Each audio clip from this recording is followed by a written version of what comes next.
പെൺകുട്ടിയുടെ ജോലിയുടെ ആദ്യ ദിവസം തന്നെ അവള് സിഇഒയുടെ വീട്ടിലേക്ക് അയാളുടെ അസിസ്റ്റന്റ് ആയിട്ട് ഉള്ള നിയമനത്തിന് വന്നിരിക്കുകയായിരുന്നു. പക്ഷേ സിഇഒയുടെ വീട് നിറയെ പൂച്ചകളാണെന്ന് കണ്ട് പെൺകുട്ടി അത്ഭുതപ്പെടുന്നു. അവിടുത്തെ ജോലിക്കാരി പോലും അവളെ രൂക്ഷമായാണ് നോക്കിക്കൊണ്ടിരുന്നത്.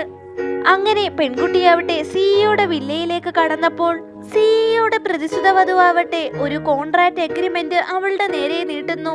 ആ എഗ്രിമെന്റിൽ സൈൻ ചെയ്തതിനു ശേഷം പെൺകുട്ടിക്ക് ഔദ്യോഗികമായി അവളുടെ ജോലി ആരംഭിക്കാമെന്ന് പറയുന്നു.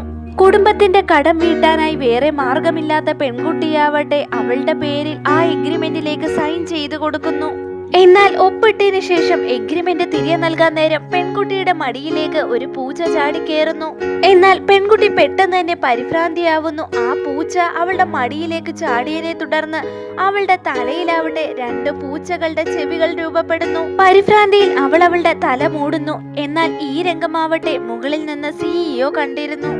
എന്നാൽ ഈ കാര്യങ്ങളൊന്നും അറിയാത്ത പ്രതിസുത വധുവാവട്ടെ പെൺകുട്ടിയോട് സിഇഒയെ കുറിച്ച് നാളെ ഒരു പക്ഷേ ആവശ്യമില്ലാത്ത ചിന്തകളൊന്നും അവളുടെ മനസ്സിലേക്ക് കടന്നുകൂടരുതെന്ന് പറഞ്ഞ് അവളെ ഭീഷണിപ്പെടുത്തുന്നു. എന്നാൽ ഈ സമയത്ത് തന്നെ സിഇഒ താഴേക്ക് വരുന്നുണ്ട്. അവളാണോ അയാളുടെ പുതിയ സെക്രട്ടറി എന്ന് ചോദിക്കുന്നുമുണ്ട്. അവൾ അതേന്ന മട്ടിൽ തലയാട്ടുന്നുമുണ്ട്. ഈ സമയത്ത് പ്രതിസുത വധുവിന് വല്ലാത്ത പേടി തോന്നുന്നുണ്ട്. കാരണം പെൺകുട്ടിയോട് അയാൾക്ക് എന്തെങ്കിലും താല്പര്യമുണ്ടായിട്ടുണ്ടോ എന്ന് ഓർത്തിട്ടാണ് അവൾ പേടിച്ചിരുന്നത്. ഉടനടി പ്രതിസുത വധുവാവട്ടെ കൊച്ചുകുട്ടികളെ പോലെ അയാളുടെ കയ്യിൽ പിടിച്ച് കൊഞ്ചാൻ തുടങ്ങുന്നു. എന്നാൽ സിഇഒ ആവട്ടെ ദേഷ്യത്തോടെ തന്നെ അവളുടെ കൈകൾ വിടിയിക്കുന്നു. സിഇഒ ആവട്ടെ പ്രതിസുത വധുവിനെ പൂർണ്ണമായി അവഗണിച്ചതിനു ശേഷം പെൺകുട്ടിയുടെ താടിയിൽ പിടിക്കുന്നു. എന്നാൽ ഈ സമയത്ത് തന്നെ പ്രതിസുത വധു അയാളെ അവിടെ നിന്ന് പിടിച്ചുകൊണ്ട് പോകുന്നുണ്ട്.